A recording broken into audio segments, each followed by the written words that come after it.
This is the beginning of the lesson. Again, in terms of, I see one question about osteoporosis. So with osteoporosis, as a general rule, flexion is not recommended. But what I'm saying is flexion is part also of normal life. How do you look if your big toe is sticking out of the sock, if you have a hole in the sock? How do you look on the floor? How you vacuum? How you look down to avoid a pothole on the floor? We need some degree of flexion.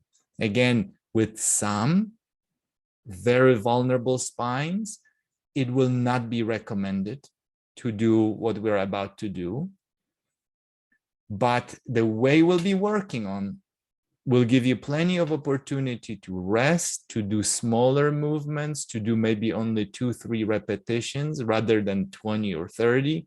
So you may need to be more vigilant about how you approach these movements. Definitely avoid any ambition or trying to do big movements. It won't help us at all. And if you're uncertain, please put this on hold, listen to the recording, participate in your mind, imagine the movements, and speak to your clinician, whoever you work with, and ask whether you think you should do these movements or not. Of course, we want everyone to be successful here.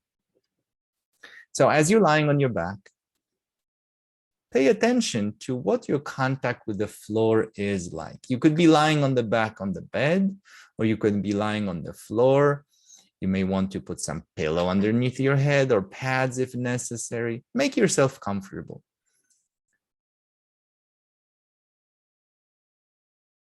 And first, we'll observe how we're resting.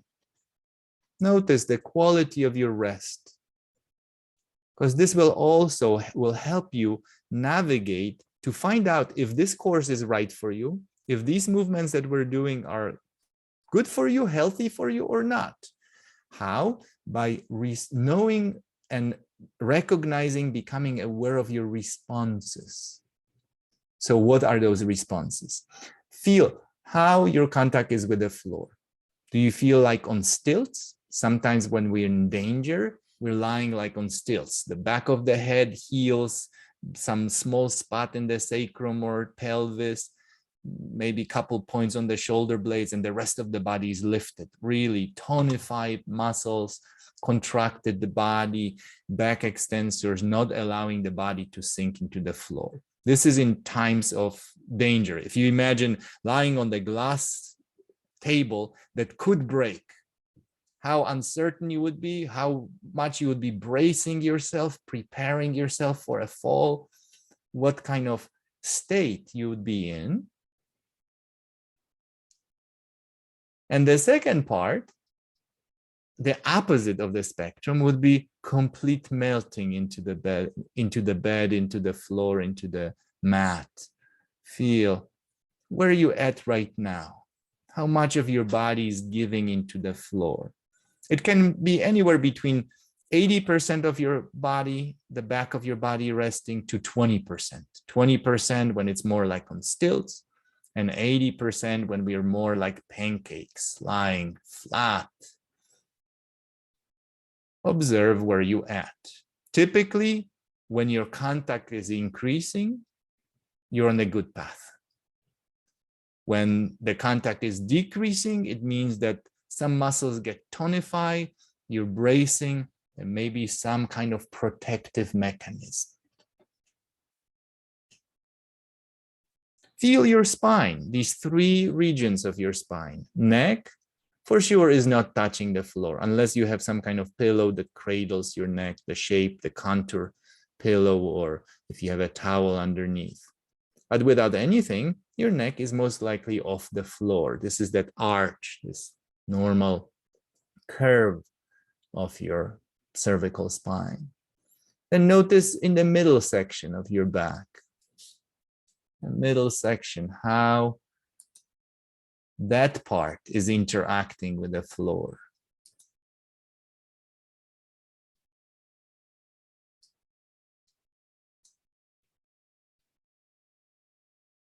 And then pay attention to your lumbar spine.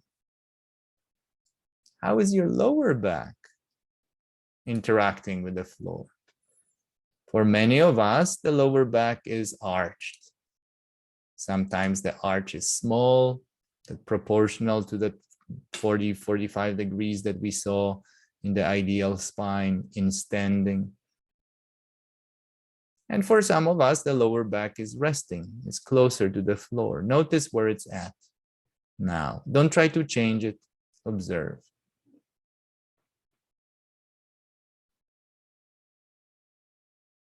Observe your breathing. This is also a great indicator whether you're on the right path or wrong path. Right path, your breath will be getting better, quieter, longer. Your abdomen will be getting freer to move. And when we're moving in the wrong direction, the person starts to hold breath. When I work with people hands-on, one-on-one, I all the time watch for the responses. I do something and I watch. Does the person take a deeper breath? Do I get signals of green light from that person, from that body, from that system? Or is the person on guard? Like, oh, I'm not sure if I did something right. The person is holding breath or waiting to breathe. Watch what it's like now. Again, don't try to change it. Just watch what it is now. We'll be coming back to it throughout our session.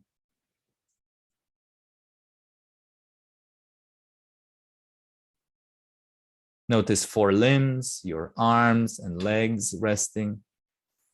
How much contact you have behind the knees, the back of the thighs, wrists.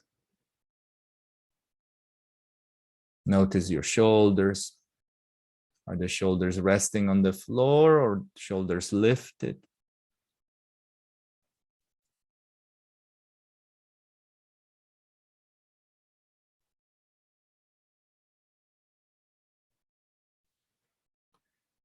And then what about your feelings? What kind of feelings you have? How safe do you find yourself right now? What's your sense of safety?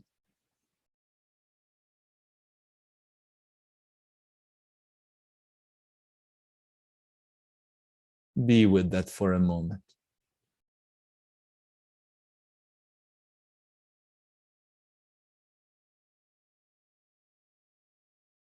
Beautiful.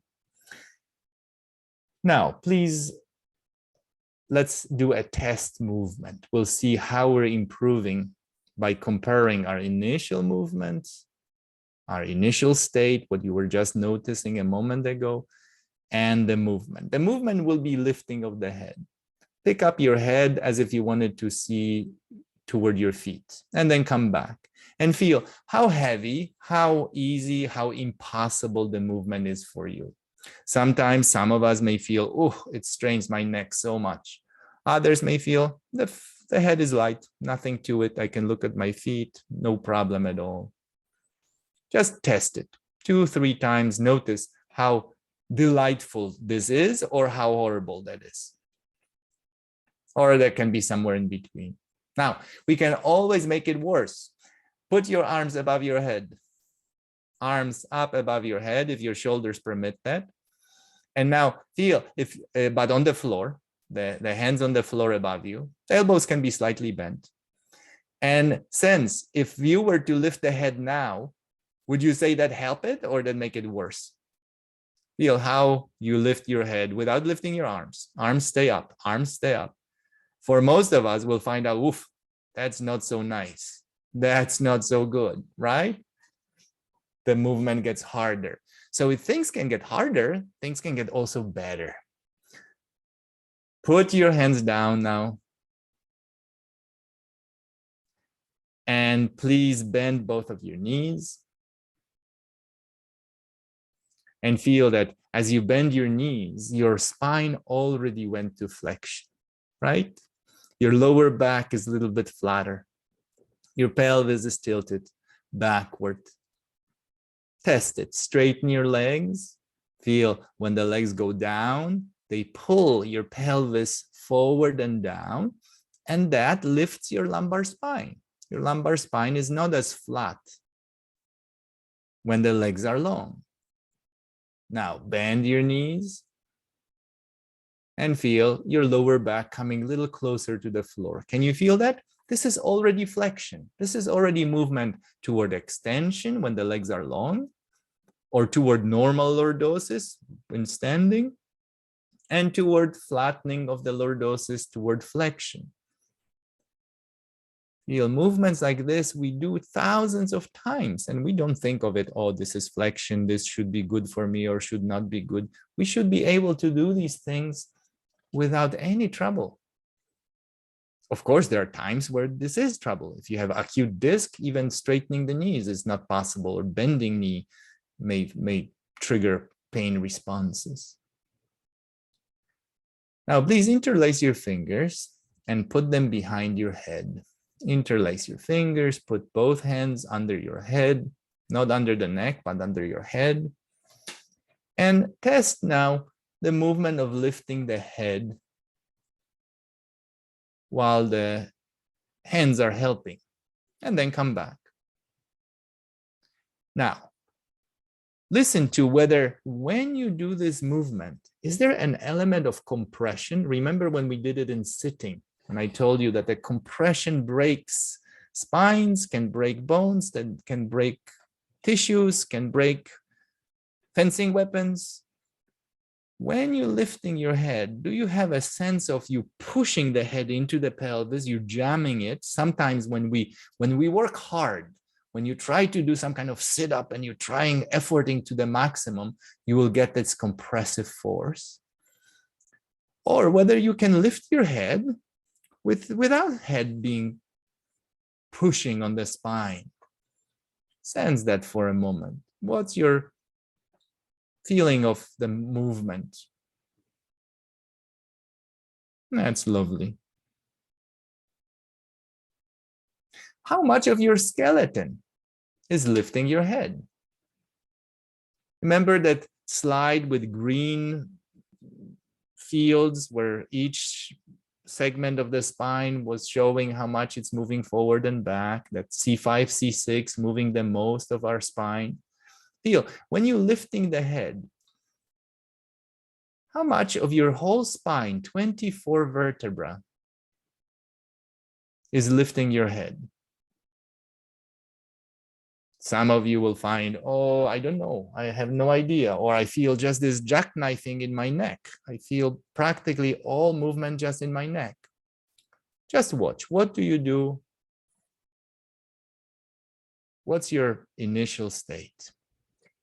I bet this will change as we progress, as we go through this material. But first, we need to start with awareness. Awareness of what is it that I'm doing? I lift my head, I lower my head. Lift and lower.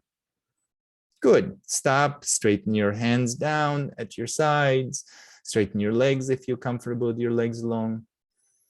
And ask yourself, how is your response? How will you know if this is good for you or not good for you? Check. Check your state. How are you resting now? Remember that 20 to 80% of your back could be touching the floor. Do you feel like your back got a little closer to the ground? Or did it feel like it's raised more? What about your breathing? Are you breathing quietly? Or are you holding your breath?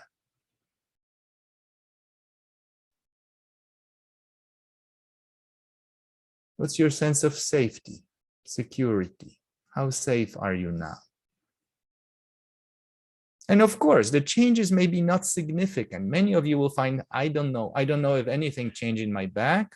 I don't know if my breath is any different than before, if my belly is freer or not. Not enough of a change. That's okay. But we'll be monitoring that.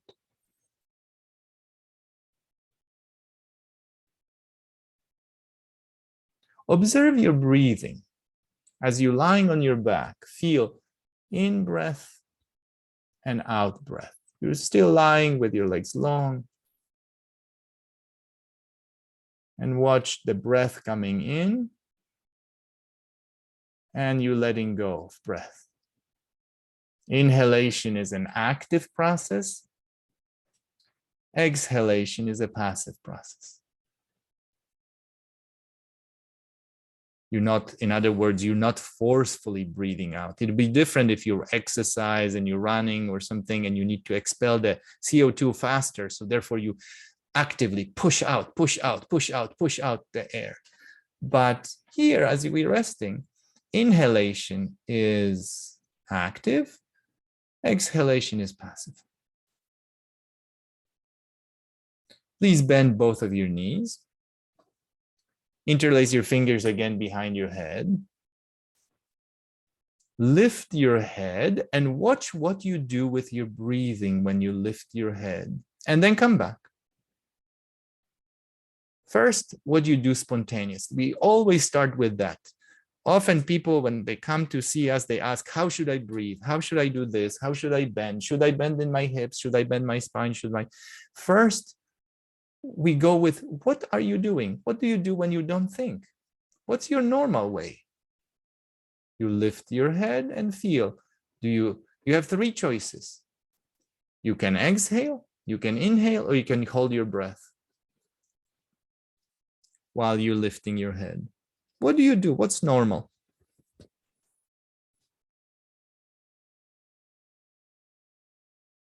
Now, avoid going to the limits, because we'll be working on that for another 30 minutes. There is no reason why you should do full sit-ups or even half sit-ups, crunches. No, none of that. Simpler. Now, let's experience what it's like to exhale as we lift the head. Breath in as you lie. First, you're starting to exhale and lift your head, emptying your lungs. Inhale as you return. Then you have a choice. Go immediately when you start exhaling with another lift, or take a full breath in and out while you're resting. I would recommend you take that rest in between each lift. And then again, you inhale first, and as you exhale, lift your head. Inhale, return, and rest a moment. Breath in and out while you're resting. And then again, first is the exhale, and then this is a green light for you to move. Try that a few times. And the number of repetitions as you wish. Some people will do 2 and 3, and that's enough. Great. Others may do 10, 15, 20 movements. You need to find out what's the right amount of movement for you, what keeps you safe without any straining, and still learning through your experience. Now let's change that. Inhale while you lift your head. Your hands are interlaced behind your head. You're inhaling and lifting your head, and see what happens. What happens to the quality of movement? Would you say that's easier or that's harder? Now, the next step is, can I differentiate between my habit and what really is easier? Because sometimes we have such a strong habit that this is familiarity that you experience as ease, but it's actually not really easier. But you're so used to you spending certain amount of effort to do that it's so familiar that you say, oh yeah, that's it. Feel what happens when you inflate. Okay, stop a moment. Place both of your hands on your breastbone, on your sternum, front of your chest. One hand may be on top, the other hand may be toward the bottom of your breastbone. Elbows can stay down on the floor. Maybe you're on the sides of the breastbone, that's okay. I don't want your elbows to be held up in the air, because that means you're bracing with the muscles, you're holding your arms, and then that muscular contraction will make it harder for you to notice. So elbows are resting on the floor. And feel, take a breath in. Notice how your breastbone is moving. And then breath out.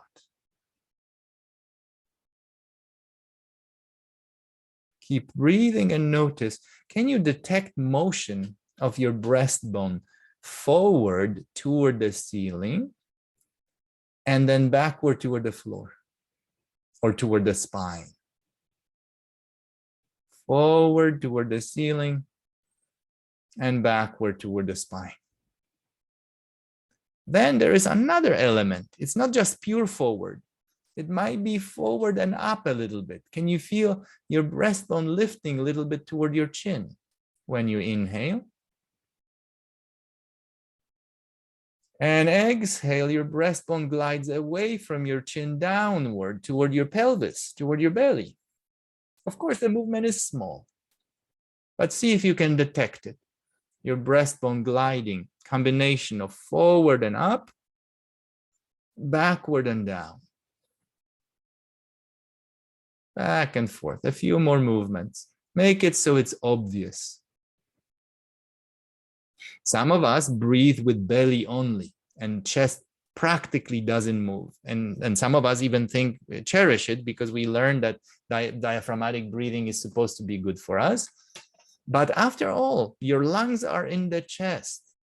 So changing dimensions of the chest, changing your breastbone position, collarbones, your shoulder blades, your all 24 ribs will make the best breathing, where all those places are possible. Of course, diaphragm too, diaphragm sucking the air, the lung downward, and the belly expanding. Now, as you're monitoring the movement of your breastbone, think, when would it make sense to lift the head? When the breastbone is lifting to the chin, or when the breastbone can glide down?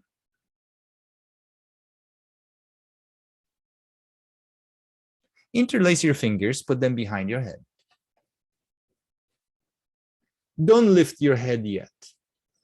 Take a huge breath in and feel how your breastbone lifts to the ceiling and toward your chin.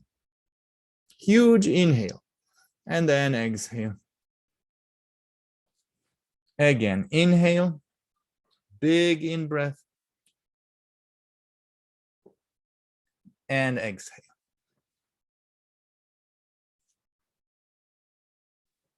Perfect. Now don't hyperventilate, breathe normally and monitor movement of the breastbone. Forward up, backward sinking down. Forward and up, backward sinking and down. Now begin to lift your head and watch what happens with the breastbone as you lift your head. Lift your head, breathing as you wish. If you want to inhale, inhale. If you want to hold your breath, hold your breath. If you want to exhale, exhale. But observe, the head is lifting. Cervical spine, your neck, is bending. Now the question is the middle back bending too? Or is it just the neck, that C5, C6, poor disc, poor vertebra that is so much task on it? Now, take a huge breath in and feel how your chest gets stiffer. Hold breath. Don't lift your head yet. Take a deep breath in, huge breath in, stop, and now lift your head and feel how this forces your neck to move. Can you feel that? That the movement is mainly in your neck. Come back down, exhale. Let's do it 3 times just to notice. Huge inhale, hold breath, lift your head. Feel how that air that's trapped inside your lungs is restricting your ribs. Can you feel that? Your ribs don't move as much. Come back. Let's do it one more time just to be clear. Of course, if there are any symptoms, if you don't like it, you got the message already. You don't have to repeat. But for others, let's do 3, 4 movements to get a clear sense. And then the opposite. Take a huge breath in and start exhaling, exhaling, exhaling, and lift your head now. And feel how your middle back and perhaps even lower back can flatten, can go into the floor. Is lifting of the head different? depending on what you do with your breath. Beautiful. Put your hands back down, stretch out your legs, stretch out your arms. Check, how are we progressing? How safe do you find yourself right now? What's your sense of contact with the floor? Notice your shoulders, shoulder blades, ribs, back, pelvis, all four limbs on the floor.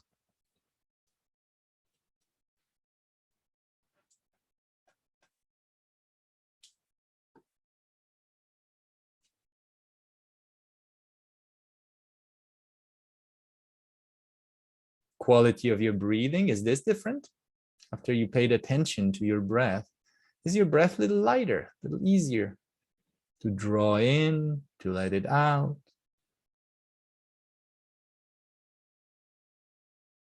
Feel movements of your belly, movements of your chest, movement of your breastbone with each breath. Please bend both of your knees. Interlace your fingers, put them behind your head. Now, if you discover that one way of breathing works better, utilize that throughout the rest of the session. If you're not clear, then I would say do 3 one way, 3 another way. Keep on searching for the answer. Lift your head, and this time bring your attention to your eyes. What do you do with your eyes when you lift your head? And then come back. The eyes can be closed or it can be open, but they're still doing something. What do you do when you lift your head? Many people in the gyms, when they exercise, fix their eyes on the spot on the ceiling. We'll see how that changes the quality of our bending. But first, unlace your fingers, put them down at your sides, close your eyes, and let's make a few smooth, sweeping movement of the eyes. Downward, toward your knees. You don't have to lift the head. You don't have to go to extreme positions of your eyes. And then smooth, sweeping movement upward over your eyebrows, over your forehead. And go slowly with your eyes. You'll find something very interesting, that if you go slowly with your eyes, sooner or later, they will match your breathing. There'll be one movement while you inhale and the opposite movement when you exhale. Of course, if you're rushing, if you go fast, that may be completely independent from your breathing. But continue. You're looking up, you're looking down. Don't give yourself a headache. Just go light, just light. Little bit up, little bit down. And listen to this natural, spontaneous connection between the movement of the eyes and breathing. Many of you will find that you exhale when you look down and you inhale when you look up. Of course, there will always be a few people who do the opposite, but notice, what do you do? And don't change it. What do you do with your eyes when you inhale? What do you do with your eyes when you exhale? Now do the same with your eyes open. This time you see some patterns on the ceiling, and you sweep with your eyes down toward the wall where your knees are, and then sweep your eyes up toward the wall above you. Of course, if you're looking somewhere beautifully into the sky outside in the gorgeous nature, you may see blue sky up above you and then downward in the direction of your knees. This would also suggest that lengthening, right? If we have to use our eyes on short distances, there is a tendency to compress.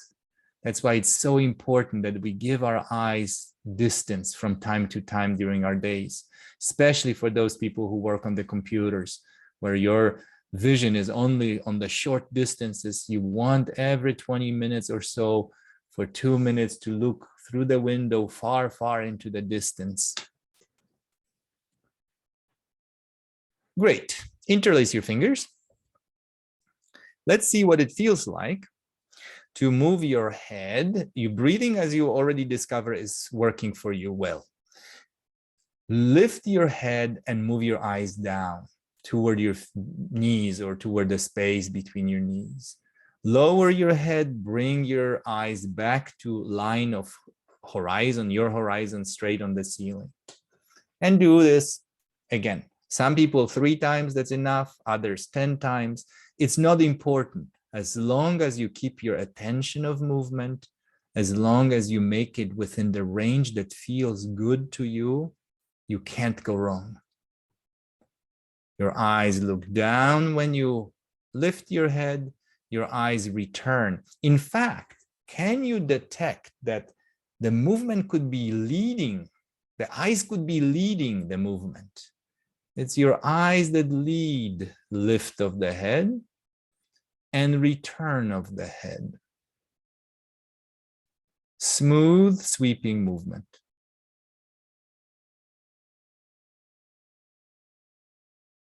Good. Stop and rest.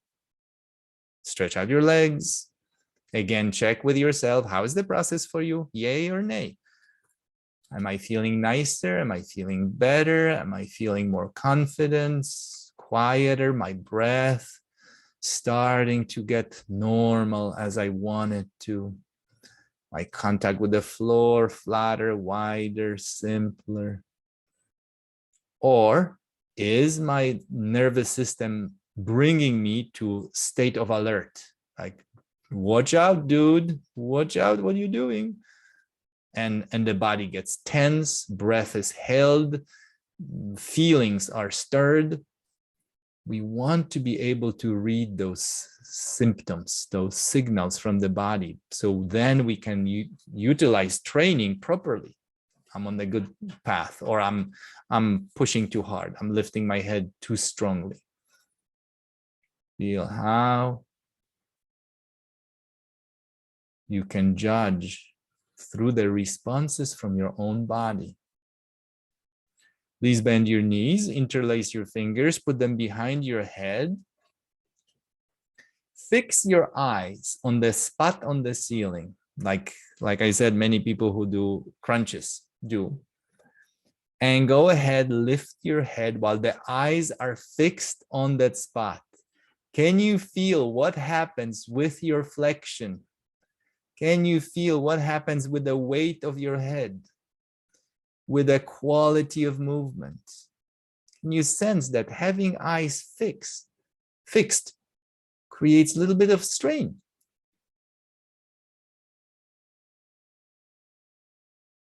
Because your eyes are actually moving in opposition to your head, right? Because when your head is lifting, your nose is moving toward the knees, and the eyes look over the eyebrows to see that same spot.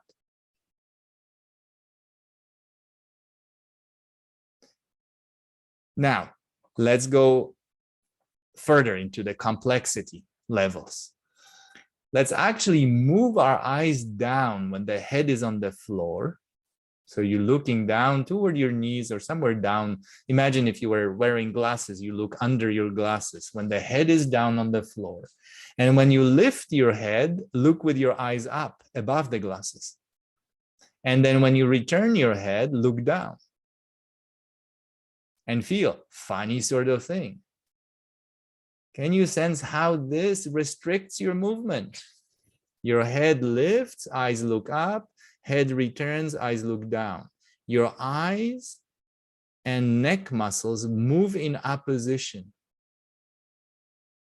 Do this a few times, notice, and don't stop when you feel, oh, it's a little harder. Still see, because this is an opportunity for your nervous system to use differentiation between your eyes and muscles that lift the head. And therefore, it actually creates a problem that your brain needs to solve. Your brain needs to find out, okay, if my neck is getting a little less flexible because of my eyes, Can I still use my middle back, my lower back, my ribs, my breastbone, my collarbone, my pelvis, my hips? So we use differentiation not only to find out what's better, what's more natural, what's spontaneous, but to create problems for your brain to solve. Of course, it shouldn't be strain. If you're straining, this is not, you're not solving problem. You're just rehearsing difficulty. Excellent. Now go back to your eyes looking in the same direction, downward. In fact, maybe leading. And look if the head lifts easier. Come back down and rest, stretch out.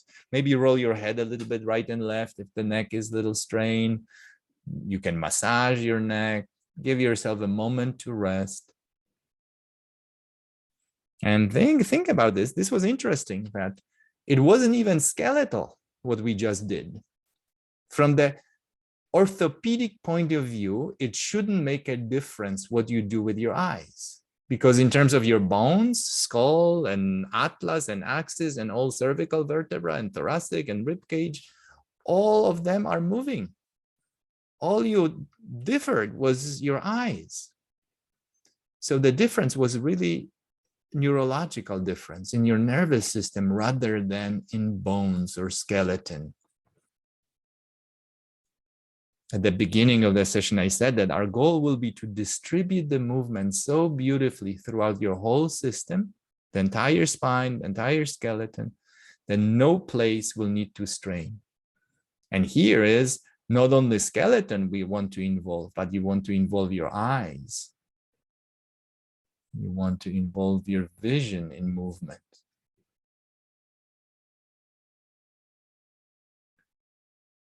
Great. So we had our eyes, we had our breathing. Bend your knees, please. Let's see if we can look for other sources to improve movement of bending. Interlace your fingers. You can actually maybe interlace in the non-habitual way. So unlock your fingers, lock them in the unhabitual, strange way, place them behind your head to introduce some novelty in this. Great. Lift your head a couple of times, see what it's like. Notice the quality of movement. Notice, what do you do with your breath? What do you do with your eyes?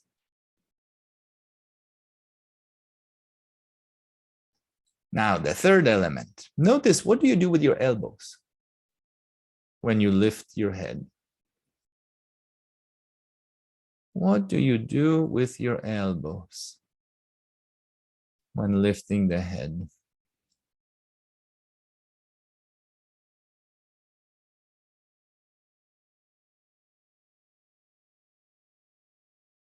Good. Return your head back down, but keep your hands behind you.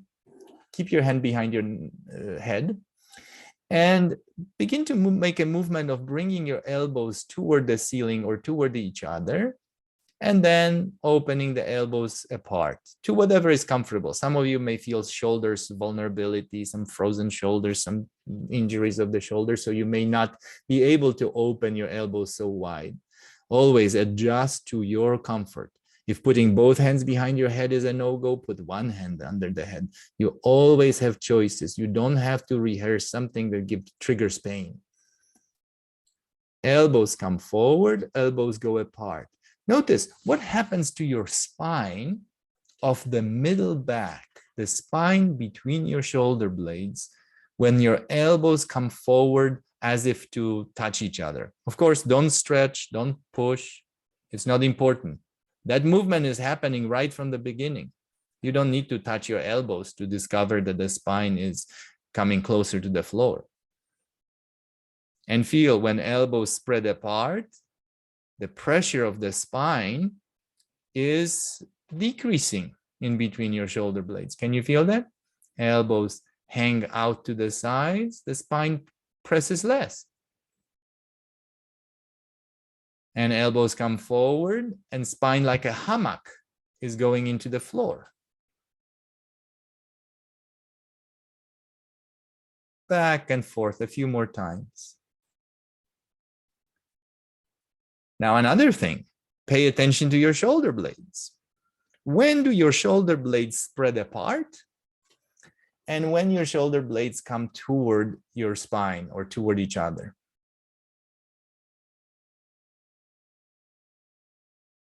Elbows. Can you feel when the elbows come together? Scapula, shoulder blades come apart. The distance between spreads. And that's what makes that spine hang into the floor, press into the floor. And then the elbows come out to the sides. Scapula come closer to your spine. And the spine lifts, or it doesn't press as strong. See if that makes sense. How your elbows will dictate whether thoracic spine is included or excluded, if it's facilitating the movement or inhibiting the movement. Back and forth, very light. Now, if that's not clear, we can make it even more clear. Keep your elbows wide apart, and if you can, press with your elbows into the floor and feel how the spine lifts. And then release that pressure and press again and feel when you press, what lifts? What parts of your back pick up off the floor? And then bring your elbows toward each other in front and feel that that part sinks into the floor now, goes into the ground. And they get wider apart. It's pure physics. In human body, it's always like this. When you want to lift something, something else has to go into the floor. There's always this kind of play. I want to lift my arm, something else has to lift. I want to lift my head, I want to lift my leg, I want to lift my toe. Something else will have to go into the floor. Or closer to the ground. Because somebody could argue, oh, what about if somebody's jumping up in the air? Nothing is going to the floor, of course. There is always something goes forward, something goes back. Stop and rest a moment. Put your hands down, stretch out your legs, recheck with yourself, recheck with the contact with the floor, with your breathing, with your feelings. Check your thoughts. Check your sense of safety. If you can learn to read those signals, those hints, that they are like guiding posts for you. Oh, I'm on the good way. No, I'm really too ambitious. I struggle a little bit. I push too hard. Now I'm a little stiffer. Okay, I know how to calibrate my approach. I can know how to change. We want to become more aware of ourselves, aware of our bones, aware of our thinking, aware of our approaches, of our behavior, reading ourselves better, understanding ourselves better. When we know how to do it, it's actually not that complicated. It becomes more and more obvious. Now, interlace your fingers, put them behind your head, bend your knees. You can interlace either way, habitually or non-habitually. And now let's go back to lifting the head. So knowing what your scapula do, your shoulder blades do, and knowing what your spine does, lift your head and see what happens when you bring your elbows toward each other when you lift your head, and then come back. What happens with the weight of your head when the elbows come toward each other? Still, you can breathe as you discover was best. You can use your eyes as you discover was best. And now compare that to keeping your elbows wide apart. Keep your elbows wide apart and lift your head. Don't bring your elbows together. Feel how difficult that is. Can you sense it? How much heavier the head gets. Which is interesting because that's what you see a lot in gyms, right? When people do sit-ups, the elbows will be wide apart, the eyes will be fixed. Even fix your eyes on the ceiling if you want, and feel how hard that is. And if the intention is to isolate and make it purposely difficult so your abdominals get on fire, I'll say fine, no problem. But if you are learning function, how to manage gravity better, keeping your elbows apart and fixing your eyes is compulsive and is not so good, because it actually makes me go in my own way, getting my own way. I'm saying yes and no at the same time. The moment your eyes look up, your neck is extending, but you want to flex the neck. So you flexing and extending at the same time, and you get the compression. So compare lifting your head with the elbows coming forward 2 times, and 2 times with the elbows staying wide apart. And feel how clear that is to you. Which way the more of the spine is moving, your thoracic spine, maybe even your lumbar spine, starting to add to the whole idea of lifting the head.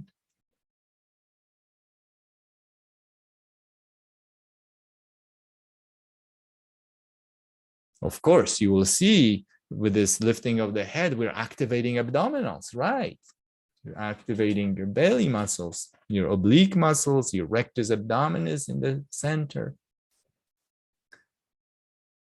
But you don't want to activate them at the same time activate your back extensors, because that's compression. Stop and rest. Stretch out everything. Roll your head. Turn your face a little right to left, simply, lightly.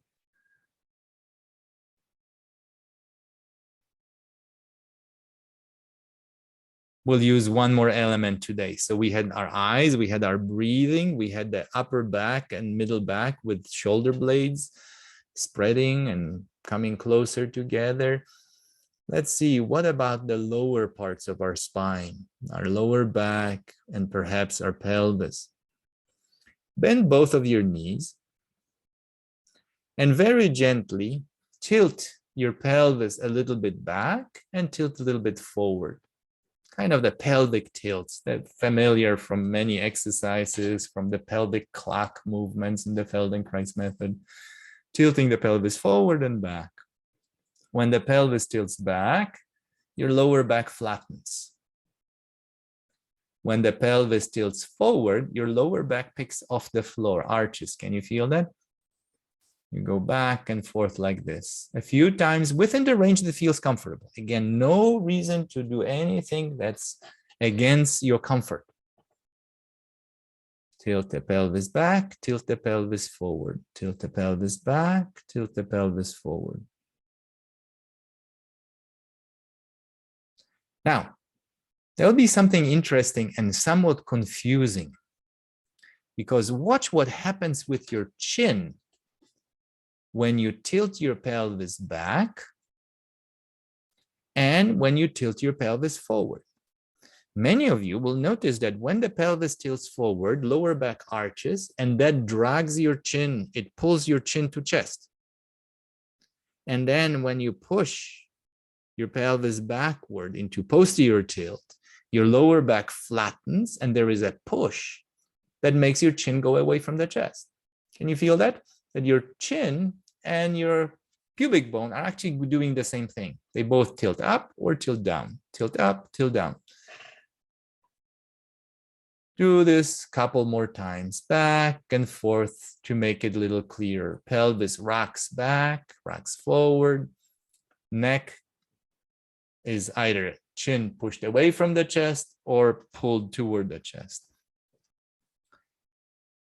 This might be confusing because actually when you're lying on the back is one thing, but when the head lifts, or if you do it in sitting or standing, it will be completely the opposite strategy. Now, interlace your fingers, put them behind your head, lift your head any way you want. Eyes, breath, elbows, shoulder blades. Lift lower the best way, the simplest way you just learned. Back and forth. And watch what happens with your pelvis and with your lower back. Is your lower back coming off the floor? Or is your lower back coming a little closer to the floor? Flattening.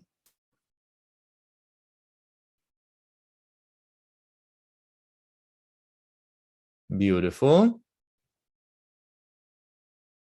So that's interesting because your chin is a little bit coming toward the chest now. But now the lower back is flattening, right?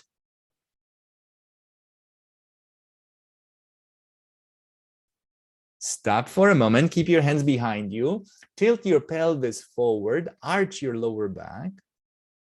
Arch your lower back. So the lower back will be off the floor. And now lift your head a couple of times and feel again how your movement shifts just to your neck and maybe some parts of the upper back. But the lower back is being pulled by your pelvis. Can you feel the movement gets restricted? It's more of a jackknifing in the bottom of the neck, right? Can you feel that? Stop. Allow the pelvis again to rock back and forth a few times. Tilting forward back. If you want, you can tilt right and left too, just to loosen up your back. That's okay. And this time, tilt your pelvis backward, flattening your lower back, and lift your head and see if that makes more of the spine to lift the head. And then return. So you experience, you're learning by experiencing one mode of movement, another. You learn with breathing. Will you learn with your eyes? You learn with the sensation of the elbows. What happens, shoulder blades, middle back. Now you're learning what happens with the hips, pelvis, and the lower back when you want to bend. Compare, do two movements with the back arched. Your pelvis tilted forward and lift your head and feel how it's more of a jackknife somewhere in the neck and upper back. And then two movements when the pelvis can tilt backward and lower back can flatten. And you're creating a platform in the lower back for the head to lift. Can you sense a difference?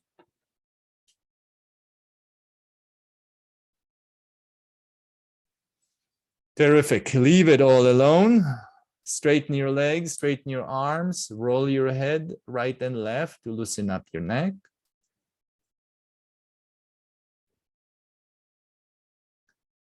And then stop and just lie on your back for a moment and find out that this is actually very interesting, that even though we're bending forward, meaning we are kind of slouching, we're going into slouch, right, with all these movements, the outcome for many of us will be the opposite. You feel taller. You feel your body longer. The distance from heels to head elongates. And there is a physiological reason why that happens. There are structures within our muscles called spindles, and their job is not to contract, but to inform your nervous system about the state of length of the muscles. And they basically, there are guardians for ripping the muscles. They protect you from straining the pulling muscles. Because when there is sudden increase in length, those spindles inform the brain, actually the spinal cord, watch out, I'm being pulled, I may get ripped, and it contracts. The brain sends immediately, the spinal cord sends information right away, contract me, protect. So when we go into the flexion in a very gentle, protective, lightweight, we can reset those spindles. We can make them quiet. And the outcome is that after flexion, you feel less flexed. You feel taller, you feel longer, you feel more upright. See if you can experience that in yourself. In lying position. How long is the distance from your pubic bone to your throat?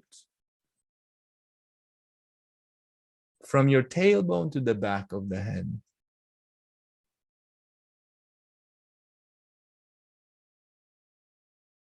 Beautiful. And please, before you get up, bend your knees and check how is lifting of your head now. You can do it with hands or without hands to really compare apples to apples. What do you feel like? How is your ability to pick up your head? Some of you may even put the arms above your head and find out that even with arms above your head, you're lifting your head better than before because you've learned something. Leave it alone, roll to your side and come up to sitting, please.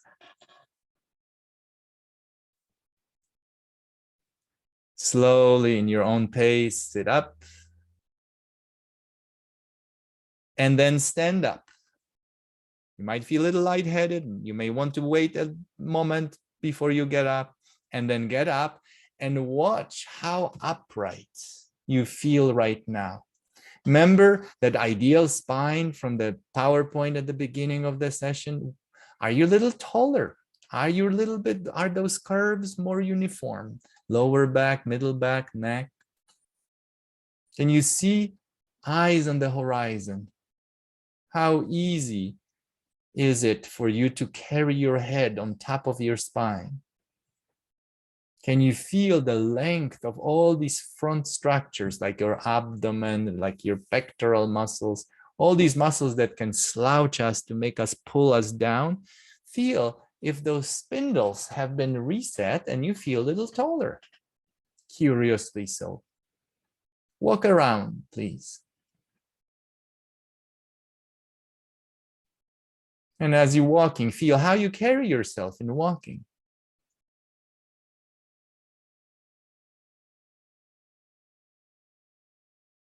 Wonderful. And a few times while you're standing, look down on the carpet and see how much of your spine, of your shoulder blades, of the spine between your shoulder blades, how much your eyes, your breathing is integrated in looking down. In looking down, if you have a hole in your sock, how to integrate your whole self to see if you have holes in your socks better.